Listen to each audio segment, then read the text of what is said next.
जय श्री राम। परम श्रद्धेय स्वामी जी के चरणों में कोटि कोटि नमन। परम श्रद्धेय श्री गुसाई जी के चरणों में कोटि कोटि नमन। अनंत कोटि ब्रह्मांड नायक परात्पर सर्वेश्वर प्रभु श्री रामचंद्र जी के चरणों में कोटि कोटि नमन। सभी प्रेमी भक्तों को मेरा बहुत बहुत प्यार, बहुत बहुत आशीर्वाद। श्री राम जय जय राम। श्री राम जय जय राम।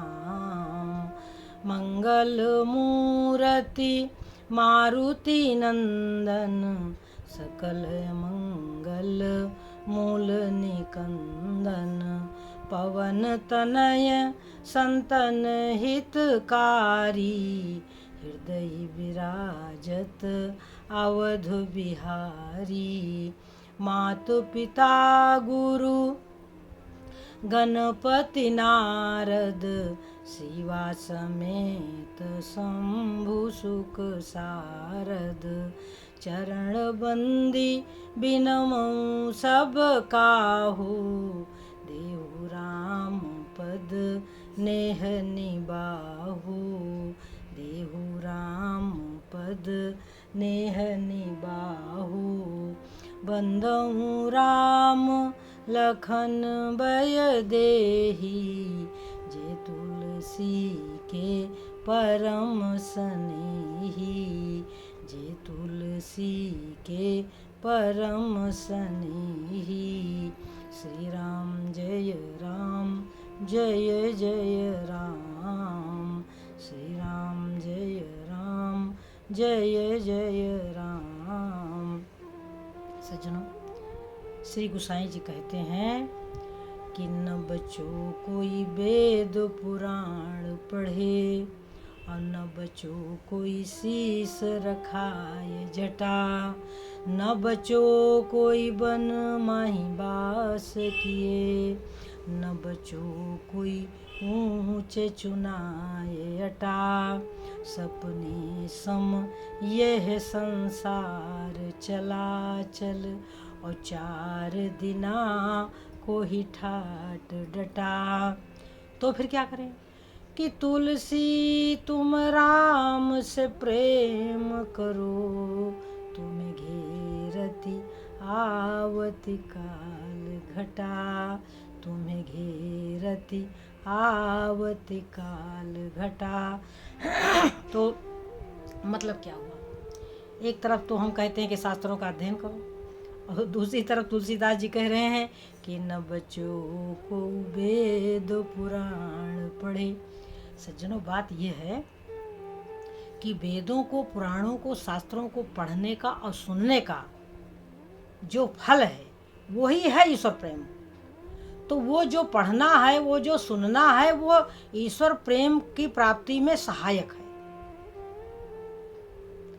उसको हम पढ़ेंगे नहीं, उसको हम सुनेंगे नहीं, तो हमें ईश्वर प्रेम प्राप्त नहीं होगा। इसलिए उसको पढ़ना और सुनना बहुत जरूरी है। परंतु उसके साथ ये भी जरूरी है कि हम केवल पढ़ते ही ना रहें,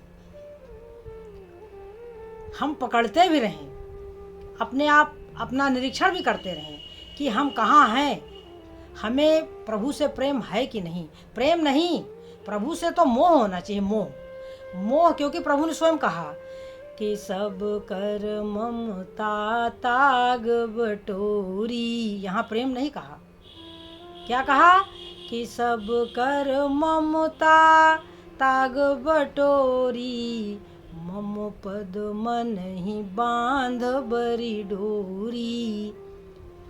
सबके ममत्व रूपी धागे को, जो पुत्र में है, जो धन में है, जो संसार से है, जो अपने अपनों से है, जिन्हें हम अपना समझते हैं, उन सब ममत्व रूपी धागे को एक मोटी रस्सी बनाओ। और मम पद मन ही बांध बरी डोरी। मन ही मन एक मोटी रस्सी बना करके प्रभु के चरणों से बांध दो। यानी प्रभु के चरणों में हमें मोह होना चाहिए, संसार से हमको प्रेम होना चाहिए, भगवान से हमको मोह होना चाहिए। और समदर्शी इच्छा कछु नाही, जीव को समदर्शी होना चाहिए। छोटा बड़ा, ऊंच नीच, ज्ञानी अज्ञानी, निर्धन धनवान, सुंदर बदसूरत, ये सब कुछ नहीं है। सब में एक आत्मा ही रमण कर रही है, सबके भीतर एक आत्मा ही है, और जो कि परमात्म स्वरूप है। एक है आत्मा और एक है परम आत्मा, यानी श्रेष्ठ। प्रभु श्रेष्ठ है, प्रभु महान है, प्रभु परम है, परम।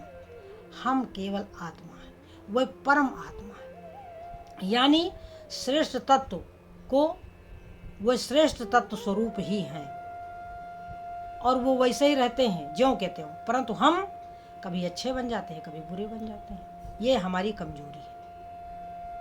हमारी एक स्थिति सदा रहती नहीं, क्योंकि हम संसारी जीव हैं, हम संसारी जीव।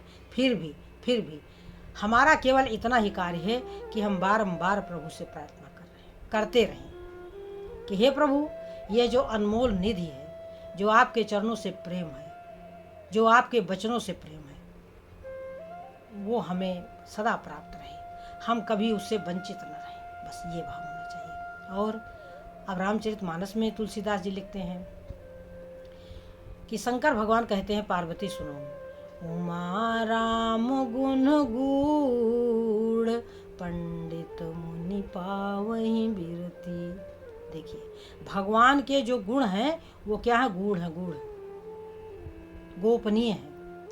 उमा राम गुण गूढ़ पंडित मुनि पावहीं बिरती, ओ पावहीं मोह विमूढ़, जे हरि विमुख न धर्म रति। देखिए, जो भगवान से विमुख है और जिनकी धर्म में रति नहीं है, वो क्या करते हैं? वो यहीं से मूर्खता को ले लेते हैं, रामचरितमानस से ही मूर्खता ले लेते हैं, क्योंकि भगवान के जो गुण लीला तत्व हैं वो सबको नहीं दिखाई पड़ते कि हर किसी को दिखाई दें। जिसको दिखाई देते हैं उसके ज्ञान चक्षु खुल चुके हैं, क्योंकि भगवान के जो गुण लीला यद्यपि सामने है, भगवान के गुण लीला तत्व सब कुछ बिल्कुल सामने है, लेकिन दिखता नहीं है। ये भी कहा तुलसीदास जी ने, सो मन जदब प्रगट जगह है। यद्यपि वो मणि जो है वो प्रगट है, परंतु बिना प्रभु की कृपा की किसी को प्राप्त होती नहीं, क्योंकि अधिकारी है ना। अधिकार माने हमारा अधिकार क्या है? हम माता पिता की सेवा चाहते हैं कि माता पिता का धन चाहते हैं? यदि हम माता पिता की सेवा चाहते हैं तो हम अधिकारी हैं, यदि हम माता पिता का धन चाहते हैं तो हम अधिकारी नहीं हैं। इसी तरीके से हम संसार का सुख चाहते हैं तो हम अधिकारी नहीं हैं। हम भगवत प्रेम चाहते हैं तो हम अधिकारी हैं। हमें सब कुछ प्राप्त होगा, हमें संसार भी प्राप्त होगा, हमें भगवान भी प्राप्त होंगे, परंतु जो केवल संसार से मोह करता है वो अधिकारी नहीं होता, वो कृपा पात्र नहीं होता। इसलिए शंकर भगवान ने कहा कि उमा राम गुण गूढ़ पंडित मुनि पावहीं बिरति। पंडितों को और ऋषियों मुनियों महात्माओं को वहीं से वैराग्य प्राप्त हो जाता है, रामचरितमानस से। और पावहीं मोह विमूढ़, जे हरि विमुख न धर्म रति। जो भगवान से विमुख हैं और जिनकी धर्म में रति नहीं है, वो वहीं से रामचरितमानस से ही मूर्खता ले लेते हैं। कहते हैं कि तुलसीदास जी ने तो ये लिखा था कि ढोल गंवार शूद्र पसुनारी रे राम राम राम। कैसी मूर्खता है। ढोल ताड़ना का अर्थ होता है तड़ना, ध्यान रखना। छोटे बच्चे को यदि हम देखते नहीं रहेंगे तो वो तो जाकर के कहीं गिर पड़ेगा, पता नहीं कहाँ वो बच्चा भटक जाए। स्त्रियां सब स्त्रियां ज्ञानी नहीं होती, उनमें थोड़ी मूर्खता होती है। तो जो मोह में रत हैं, जो ज्ञानी नहीं है, जो आध्यात्मिक नहीं है, जो सत्संग में नहीं जाती हैं, उन महिलाओं के लिए कहा गया कि उनका ध्यान रखो, क्योंकि सुरक्षा है ना, सुरक्षा की दृष्टि से उनका ध्यान रखो। इसका मतलब है ताड़ना का मतलब पीटना नहीं है, ताड़ना का मतलब है तड़ना, उनका ध्यान रखना, उनका ध्यान रखना। गंवार उल्टा सीधा कार्य कर बैठेगा तो क्या करोगे? उसको नहीं डांटते रहोगे, समझाते रहोगे तो वो तो गलत कार्य कर देगा। तो इसी तरीके सज्जनों, शूद्र कौन है? शूद्र कौन है? जिसमें ज्ञान ना हो, जिसमें सोचने समझने की शक्ति ना हो, जो केवल शरीर से परिश्रम कर सकता है, बाकी दिमाग बुद्धि से वो बिल्कुल पंगु है, वो शूद्र है। फिर चाहे वो ब्राह्मण हो, चाहे वो क्षत्रिय हो, चाहे वो वैश्य हो, चाहे कुछ हो, सारा खेल जो है सज्जनों बुद्धि का है। पहले के जमाने में जिसमें श्रेष्ठता होती थी उसको ब्राह्मण का पद दे दिया जाता था, और जिसमें श्रेष्ठता नहीं होती थी उसको शूद्र घोषित कर दिया जाता था। परंतु अब ऐसा नहीं है। जन्म से तो सब एक जैसे ही होते हैं, जन्म से सब एक जैसे ही होते हैं। फिर ब्रह्मा जी क्या करते हैं कि ब्रह्मा जी जीवों के विचार के हिसाब से उनको जन्म देते हैं कि ये कैसा है, जिसकी इसकी जैसी बुद्धि है, जैसे इसके विचार हैं, जैसे इसके कर्म हैं, उसके अनुसार उसको ब्राह्मण, क्षत्रिय, वैश्य, शूद्र की योनि में भेज देते हैं सज्जनों। तो ये ब्रह्मा जी का कार्य है। परंतु हम विचार करें, हम श्रेष्ठ बन सकते हैं, हम श्रेष्ठ बन सकते हैं। हम अपने विचारों को शुद्ध करें, और शुद्ध क्या, जब स्नान करेंगे तो शुद्ध होंगे, वस्त्र धोएंगे तो वस्त्र शुद्ध होगा।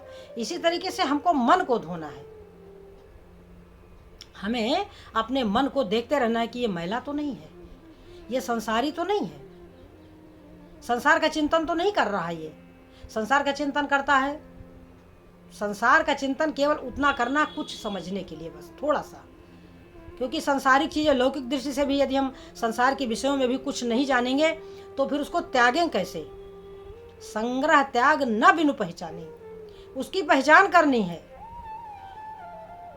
उस सुख को देखना है, उसको समझना है और त्यागना है। उसको केवल और केवल इस्तेमाल करना है, कुल मिला के बस। वो एक वस्तु है, संसार एक वस्तु है, वो दिव्य नहीं है, वो अलौकिक नहीं है, वो लौकिक है, वो जड़ है।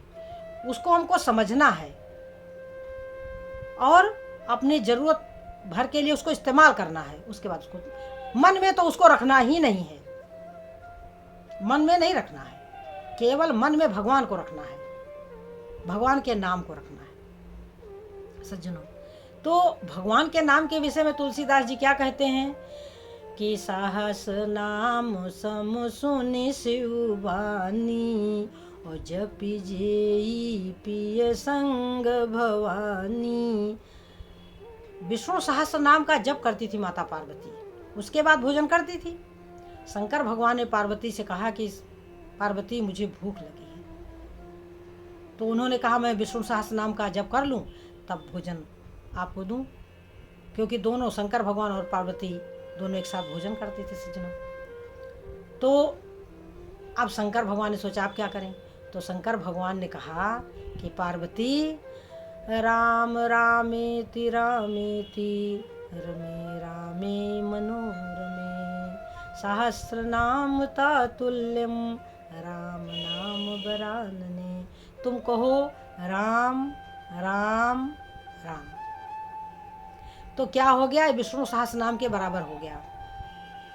राम राम राम, दिल से, हृदय से, प्रेम से, आनंद से, राम राम राम। तो शंकर भगवान ने पार्वती जी से कहा कि सहस्र नाम सम सुन शिववानी। तो माता पार्वती ने जब सुना कि राम राम राम ये विष्णु सहस्र नाम के बराबर है, तो उन्होंने राम राम करके जपि जेई पिय संग भवानी, अपने प्रीतम शंकर भगवान के साथ माता पार्वती ने भोजन किया। तो सज्जनों, राम के बारे में कोई नहीं जानता। भगवान राम का स्वभाव, भगवान राम का जो भाव है, उनका जो नाम है, उनके जो गुण लीला तत्व और रहस्य हैं, उनके विषय में जो जान जाता है वो संसार रूपी सागर से तर जाता है सज्जनों। उसके लिए फिर कुछ करना नहीं रहता, वो सब कुछ कर चुका। इसलिए सज्जनों, भगवान का भजन करें। हमारे काकभूषुंडी जी महाराज कहते हैं कि प्रथम मोह मोहि बहुत बिगोवा, पहले प्रथम मोह मोहि बहुत बिगोवा, और राम विमुख सुख कबहु न सोवा। कह रहे हैं कि बिना भगवान से विमुख होकर के मैंने कभी सुख नहीं पाया। पहले मुझको मोह ने बहुत दुख दिया, प्रथम मोह मोहि बहुत बिगोवा, बहुत दुख दिया। राम विमुख सुख कबहु न सोवा, राम से विमुख होकर के हम कभी सुख से नहीं रहा। और जब काकभूषुंडी जी को ब्राह्मण का शरीर प्राप्त हुआ तो कहते हैं कि चरम देह दिजकै मैं पाई, चरम देह मैं दिजकै में पाई, यानी ब्राह्मण का शरीर मुझको जब प्राप्त हुआ तो मैं क्या करता था कि खेलऊ तहूँ बालकन मीला, करऊँ सकल रघुनायक लीला। भगवान राम की लीला करता था बचपन में। बच्चों के साथ जब खेलते थे तो सब भगवान राम के चरित्र की लीलाएं सब करते थे बच्चों के साथ। कोई राम बन जाता था, कोई लक्ष्मण बन जाता था, कोई शत्रुघ्न, कोई भरत, इस प्रकार से। खेलऊ तहूँ बालकन मीला, करऊँ सकल रघुनायक लीला। और कह रहे हैं कि मन ते सकल बासना भागी, केवल राम चरण लव लागी। मन से सारी वासनाएं चली गईं, केवल और केवल राम चरण लव लागी। तो सज्जनों, वह काकभूषुंडी जी महाराज का जो चरित्र है, जो कि उत्तरकांड में अच्छे से वर्णित है, यदि कोई काकभूषुंडी और गरुड़ जी का जो संवाद है उसको ठीक से पढ़ ले, ठीक से समझ ले, तो वो निरोग हो जाएगा। माने उसके मानसिक जो रोग हैं वो समाप्त हो जाएंगे और वो सदा सदा के लिए सुखी हो जाएगा, सदा सदा के लिए सुखी हो जाएगा।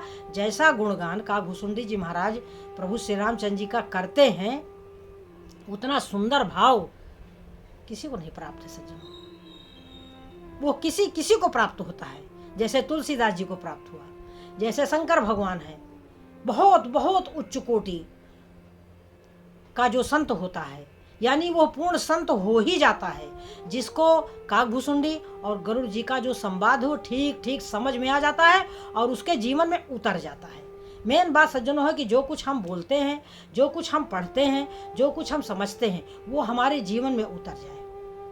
अब वो उतरा है कि नहीं उतरा, वो तो हम ही जान सकते हैं, उसको और कोई नहीं जान सकता। अब वो यदि हमारे में नहीं है भी, मतलब हम कच्चे हैं, मान लो कि हम कच्चे हैं, कोई बात नहीं, हम कच्चे हैं, परंतु हम प्रभु से वो प्रेम, वो ज्ञान, वो आत्मीयता, वो अपनापन प्रभु से प्राप्त कर सकते हैं। उसको हम प्रभु से मांग सकते हैं कि हे प्रभु, ठीक है, हम अभी कच्चे घड़े हैं, तो आप मुझे पका दो, भट्टी में डाल करके मुझको आप पका दो अच्छे से,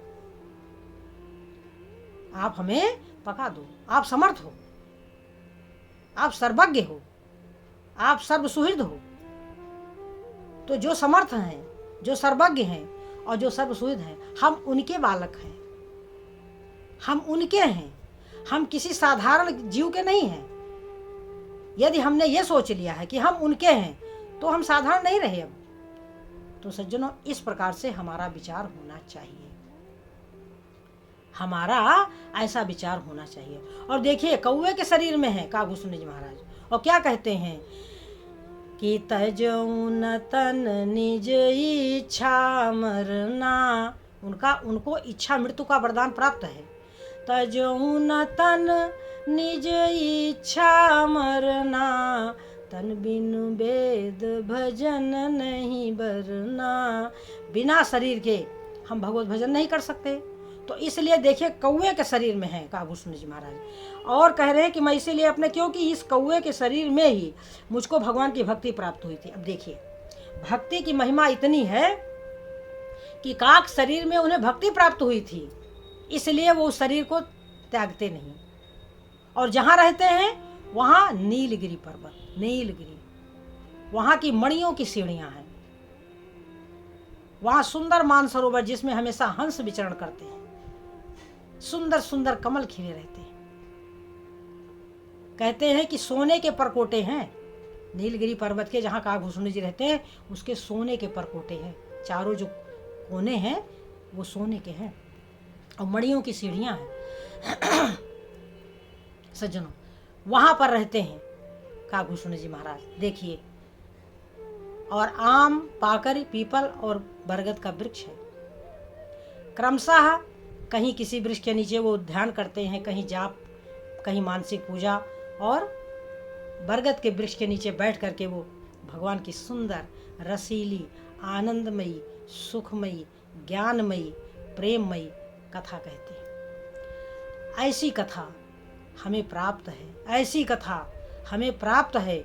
अभी भी हम उसको ना पढ़ें, ना सुने, ना भगवान का भजन करें तो सज्जनों ये किसका दोष है? हमें जो करना चाहिए वो हम नहीं करते तो इसमें दोष किसका है? हम भगवान को क्यों दोष दें कि भगवान हमें सुख नहीं देते? अरे हमारे सामने सुख है, हम सुख की तरफ देखते नहीं हैं तो हम कैसे सुखी होंगे? संसार दुखालय है और भगवान सुखालय है सज्जनों। भगवान का नाम, गुण, लीला तत्व सब सुखमय है, आनंदमय है। संसार का कार्य हम सब करें परंतु प्रभु को भूले नहीं सज्जनों। बस हम प्रभु को भूले नहीं। बस एक ही हमको शब्द प्रभु से कहना है और एक ही हमारी चाह होनी चाहिए कि हे नाथ, हे नाथ, हे नाथ, हम आपको भूले नहीं। जय श्री राम।